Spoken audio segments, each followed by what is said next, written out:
वालेकुम जी। ख़रीदारी के लिए हम अपनी सारी ज़िंदगी बाज़ार के चक्कर लगाते हैं और एक ऐसा बाज़ार है जिसमें अशिया की ख़रीदारी के लिए आप हो सकता है कि ज़िंदगी में कभी-कभार गए हों और वो बाज़ार पाकिस्तान के हर छोटे बड़े शहर में मौजूद है। लेकिन जब भी उस बाज़ार का तज़किरा आता है तो होंठों पे हँसी और साथ में एक शर्मिंदगी बहुत से लोगों के चेहरों पे आ जाती है और वो बाज़ार है लंडा बाज़ार। अब ये जो लंडा बाज़ार है, इसके लिए पिछले दिनों किसी ने एक कहानी शेयर की हुई थी और उन्होंने कहा कि लंडा बाज़ार जो है, इसकी मुनासबत एक अंग्रेज़ ख़ातून के नाम से जिसका नाम लिंडा था और वो जो लिंडा थी, वो पुराने कपड़े चैरिटी के लिए लोगों में बाँट दिया करती थी, तक़सीम कर दिया करती थी और वो इतना लोगों ने उसको पसंद किया, इस अमल को इतना पसंद किया कि वो करते-करते लिंडा बाज़ार जो था, नाम बदल के लंडा बाज़ार हो गया। अब कहने को, सुनने को ये कहानी बड़ी फ़ैसिनेटिंग लगती है, तो लोग इसको धड़ाधड़ अपनी वॉल पे शेयर भी करते हैं और फिर दूसरों को भी बताते हैं कि हम आपको बताएँगे ये लंडा बाज़ार कहाँ से शुरू हुआ। हालाँकि अगर तारीख़ की बात की जाए, तो फिर लंडा बाज़ार की शायद ये तारीख़ या वजह तस्मिया नहीं है। सोचा कि आज के इस पैगाम में आपके साथ लंडा बाज़ार के बारे में कुछ बातें शेयर की जाएँ। अब ये जो लंडा बाज़ार है, जिसको गरीबों का बाज़ार भी कहा जाता है और मुख्तलिफ़ शहरों में ये लंडा बाज़ार के नाम से छोटे-बड़े बाज़ार, मार्केट्स मौजूद हैं, जहाँ से आप अशिया की ख़रीदारी कर सकते हैं। अब बुनियादी तौर पे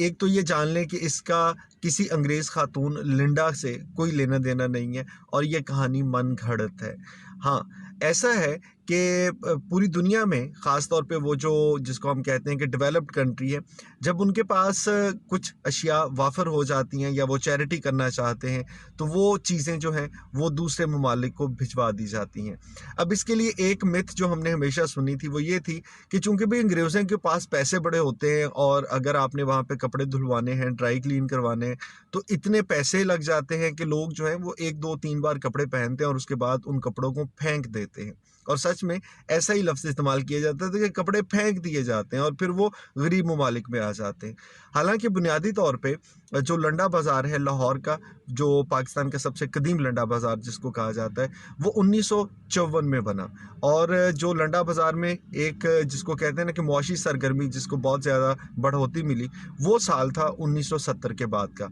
इन दोनों की वजह भी मैं आपको बताऊँगा। ख़ैर, तो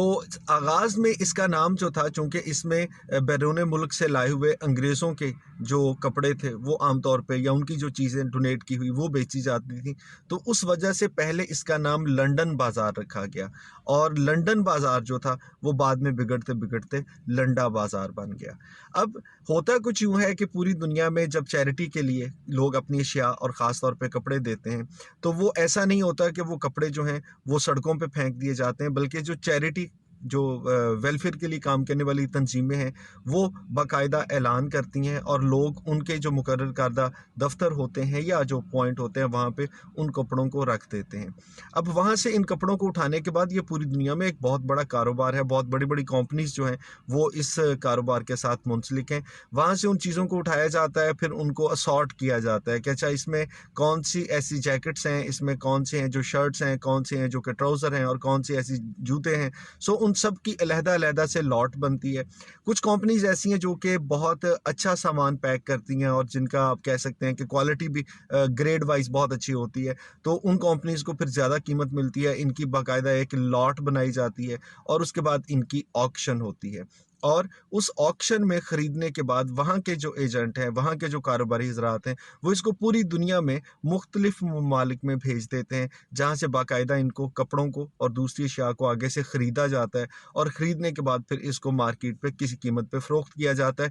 और बुनियादी तौर पे जो चैरिटी करने वाले थे, जिन्होंने ये चीज़ें लोगों को इस्तेमाल के लिए दी थी, उन्होंने फ्री ऑफ कॉस्ट दी, लेकिन वो चैरिटी ऑर्गेनाइज़ेशन जो है, वो इन चीज़ों को, इन सामान को, इन कपड़ों को बेच के पैसे कमाते हैं, जो कि वो चैरिटी के लिए इस्तेमाल करते हैं। सो ये तो बुनियादी तरीक़ाकार है जो कि पाकिस्तान में और बहुत सी दुनिया के दूसरे ममालिक में, जहाँ पे लंडे का ये कारोबार सेकंड हैंड चीज़ों का कारोबार होता है, यही मॉडल फॉलो किया जाता है। अब लंडा बाज़ार में कई बार ऐसे होता है कि आपको एक चीज़ मिलती है और वो चीज़ बिल्कुल नई होती है। तो बिल्कुल इसी तरह ज़रा सोचिए कि अगर पाकिस्तान में कभी कोई इमरजेंसी सिचुएशन हो, कभी खुदा न खास्ता सैलाब आ जाता है, ज़लज़ला आ जाता है और आपसे अपील की जाती है कि आप डोनेट करें कुछ चीज़ें, तो बहुत से ऐसे लोग हैं जो हो सकता है कि अपनी उतरन, अपने पुराने कपड़े जो हैं वो डोनेट करें, लेकिन बहुत से लोग ऐसे भी होंगे जो कि नए लिबास जो हैं वो डोनेट करना चाहेंगे। इसी तरह से अगर आपसे किसी ने कहा है कि हमें रहने के लिए बिस्तर चाहिए, तो आप किसी सर्दी के मौसम में उसको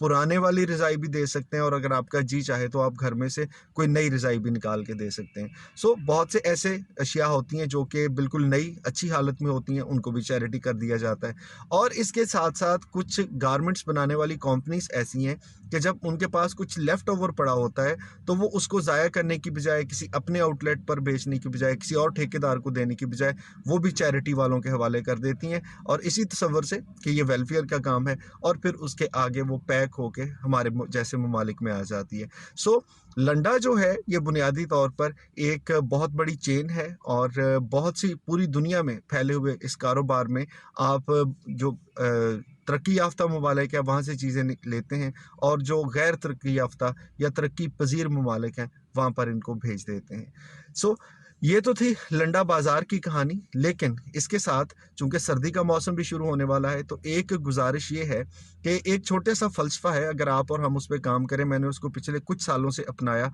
और बड़ा उसको मुफ़ीद पाया। हमारी वार्डरोब में कितनी ऐसी चीज़ें हैं जो साल हा साल गुज़र जाते हैं और हम उन्हें नहीं पहनते। और अगर कोई कहे कि अगर आप ये स्वेटर नहीं पहन रहे, जैकेट, जर्सी नहीं पहन रहे, तो आप किसी को दे दें, तो शायद हमारा दिल भी नहीं करता। हम कहते हैं नहीं, रख लें। शायद मैं थोड़ा-सा स्लिम हो जाऊँगा तो इसको पहन लूँ, शायद किसी दिन मेरा मूड होगा ये रंग पहनने का तो मैं ये पहन लूँगा। लेकिन वो चीज़ें साल हा साल से ऐसे ही हमारी अलमारियों में बंद पड़ी रहती हैं। सो सर्दी का मौसम आने वाला है, एक तो आप उसको दोबारा से निकाल के देखें, कौन-सी चीज़ें हैं जो आपके ज़ेरे इस्तेमाल हैं और कौन-सी ऐसी चीज़ें हैं जो आपने काफ़ी अरसे से इस्तेमाल नहीं की। अल्लाह ताला आपको सेहत ज़िंदगी दे, लेकिन जो चीज़ इतने सालों से आपने इस्तेमाल नहीं की, उम्मीद ये है कि आने वाले वक़्त में भी आपको उसकी शायद ज़रूरत इस तरह से ना पड़े। और इसके साथ दूसरा टोटका ये है कि आप किसी भी मौसम में अपने लिए कोई भी एक नई चीज़ खरीदें, वो शर्ट हो सकती है, ट्राउज़र हो सकता है, जूते हो सकते हैं, तो उस चीज़ को खरीदने के बाद पुरानी वार्डरोब में से, पुरानी चीज़ों में से एक चीज़ जो है, वो किसी को ज़रूर अतिया कर दें। आपके मेरे दाएँ-बाएँ बहुत से ऐसे लोग होते हैं जो कि उन इस्तेमालशुदा चीज़ों को लेके भी बहुत खुश हो सकते हैं। सो ये एक फ़िलॉसफ़ी, एक मॉडल है, अगर आप और हम इसको अपना लें तो यकीनन दुनिया में हमारा जो बोझ है वो कम हो जाएगा और आखिरत में इसका सवाब यकीनन आप और हम अजर के मुस्तहिक होंगे। गुफ्तगू पसंद करने का बहुत शुक्रिया।